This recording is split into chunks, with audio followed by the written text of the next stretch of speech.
नमस्कार साथियों, मैं आशीष आप सभी का एक बार फिर से स्वागत करता हूं आपके अपने YouTube चैनल हिंदी जगत में। साथियों, आज की जो हमारी हिंदी की कार्यशाला है, ये आज हिंदी वर्णों की अंतिम कार्यशाला है। और अगर कुछ आपको लगता है कि छूटा हुआ है तो आप कमेंट कर सकते हैं, जिसे मैं बता दूंगा आप सभी लोगों को।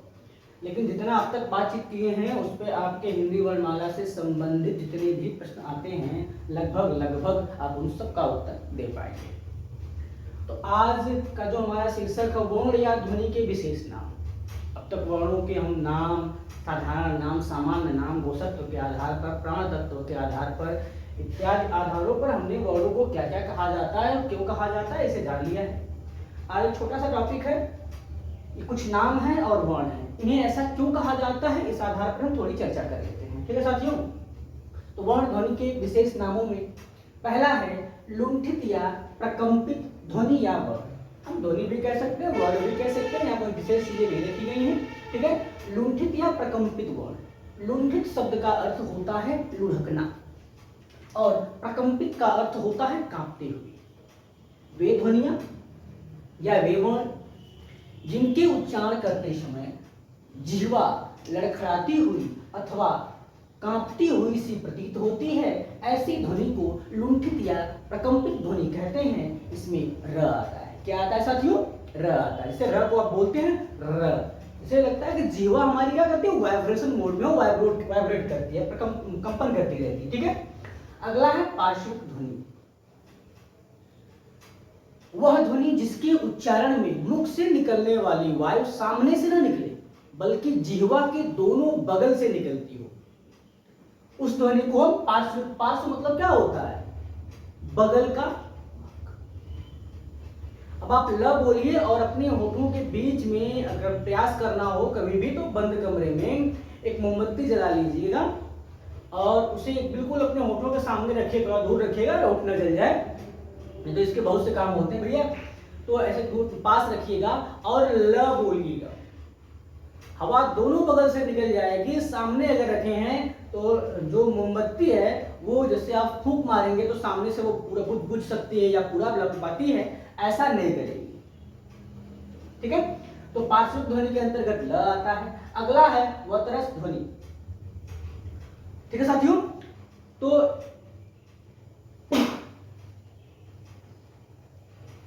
ऐसी ध्वनि जब जिह्वा जिन ध्वनियों का उच्चारण मसूड़ों को स्पर्श करके करती है, बहुत हल्का स्पर्श करती है, मसूड़ों को स्पर्श करके करती है, तो ऐसी ध्वनियों को हम वतरस ध्वनि या वतरस व्यंजन भी कहते हैं। देख लीजिएगा, ज न स र ल, याद करने के लिए आसान हो जाएगा। जन सरल, लोग क्या होते हैं, सीधे होते हैं। अब भारतीय जनमानस को देखिए, भारतीय जनता बड़ी सीधी होती है, जैसे मन चाहे वैसे बका ले जाता है। ठीक है साथियों, स्पर्श संघर्षी व्यंजन, वे ध्वनियां जिनके उच्चारण में हल्का घर्षण होता है, बहुत हल्का घर्षण होता है, ऐसे ध्वनियों को स्पर्श संघर्षी ध्वनि कहा जाता है। इसके अंतर्गत च वर्ग के वर्ण आते हैं। च वर्ग में कौन कौन से वर्ण आते हैं साथियों? च, छ, ज, झ, य। ठीक है, तो च वर्ग के ध्वनि इसके वर्ण इसके अंतर्गत आते हैं और इनके च वर्ग के वर्णों के उच्चारण में बहुत हल्का सा क्या होता है, घर्षण होता है। द्वित्व ध्वनियां बहुत आसान था साथियों। द्वित्व और संयुक्त में अक्सर लोग बच जाते हैं, फंस जाते हैं और उत्तर सही दे पाते हैं। तो जो द्वित्व व्यंजन होता है या द्वित्व वर्ण होता है, जब समान वर्ण एक साथ आ जाए और उनके बीच में कोई भी स्वर न हो, जब समान वर्ण एक साथ आ जाए और उनके बीच में कोई भी स्वर न हो, तो ऐसे वर्णों को द्वित्व वर्ण कहा जाता है। जैसे क क क क, इस क के बाद कोई स्वर नहीं है, इस क के बाद हम कहें तो अ है, तो कोई दिक्कत नहीं, दो वर्ण दोनों व्यंजन आए हैं, बीच में कोई स्वर नहीं। ग ग, द द, त त, ऐसे जितने भी व्यंजन, कोई भी व्यंजन एक साथ दो बार आ जाए और उनके बीच में अगर कोई स्वर नहीं है, तो ऐसे व्यंजनों को या ऐसे वर्णों को द्वित्व वर्ण कहा जाएगा। संयुक्त में भी क्या होता है, दो असमान व्यंजन एक साथ आ जाएं और दोनों के बीच में कोई व्यंजन ना हो तो उसे कोई स्वर ना हो तो उसे क्या कहते हैं, संयुक्त व्यंजन कहते हैं। दो असमान वर्ण जब एक साथ आते हैं और दोनों के बीच में कोई भी स्वर नहीं होता है तो उन्हें संयुक्त कहते हैं। जब दो समान वर्ण एक साथ आते हैं और उनके मध्य कोई भी स्वर नहीं होता है तो उन्हें द्वित्व कहते हैं। ठीक है साथियों, समझ आ रहा है जी? ठीक। काकल्य ध्वनि, ये भी बड़ी चर्चा में चल रहा है, देख रहा हूं बहुत सारे लोग बता रहे हैं। प्रश्न तो अब तक मेरे समक्ष तो नहीं आया है और शायद यूपी में कहीं पूछा भी नहीं गया है। एमपी और राजस्थान में शायद एक बार ये प्रश्न पूछा गया है, लेकिन फिर भी पर अगर पूछा जा रहा है तो जाहिर सी बात है कभी यूपी में भी पूछा जा सकता है। बहुत पहले अगर यूपी में पूछा गया होगा तो बल्कि मेरे दिमाग में मेरे पास इसका कोई आइडिया नहीं, लेकिन मैं बता दे रहा हूँ काकल्य ध्वनि कौन कौन सी होती है। ह और विसर्ग जो होता है वो काकल्य ध्वनि होता है। ये कंठ के नीचे काकल्य स्थान से इसका उच्चारण होता है। कंठ के नीचे काकल्य स्थान होता है, ध्वनि विज्ञान बताता है, और वहां से इसका उच्चारण होता है, इसलिए इन्हें काकल्य ध्वनि भी कहा जाता है, कंठ ध्वनि भी कहा जाता है, ध्यान रखिएगा।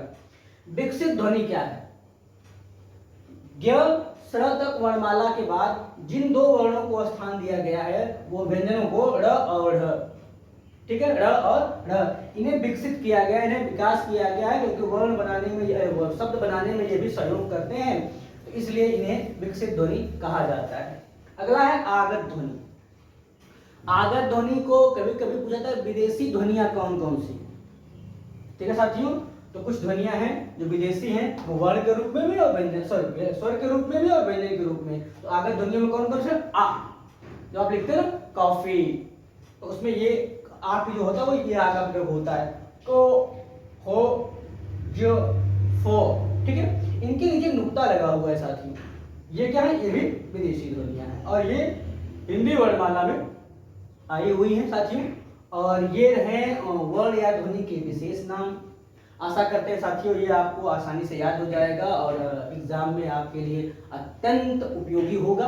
फिर से देखते हैं, लुंठित या प्रकंपित र, पार्श्विक ल, वतर्ज, जन, सरल, स्पर्श संदर्शित च वर्ग होता है। द्वित्व में समान दो वर्ण जिनके मध्य कोई स्वर न हो, काकल्य ध्वनि ह और विसर्ग। विकसित ध्वनि में ढ ढ, जिसे हम ताड़न जार विक्षिप्त कहते हैं या द्विगुण व्यंजन कहते हैं। आगत ध्वनि में आ एक स्वर होता है, क, ख, ज, फ, ये क्या होते हैं? व्यंजन के रूप में काम करते हैं साथियों।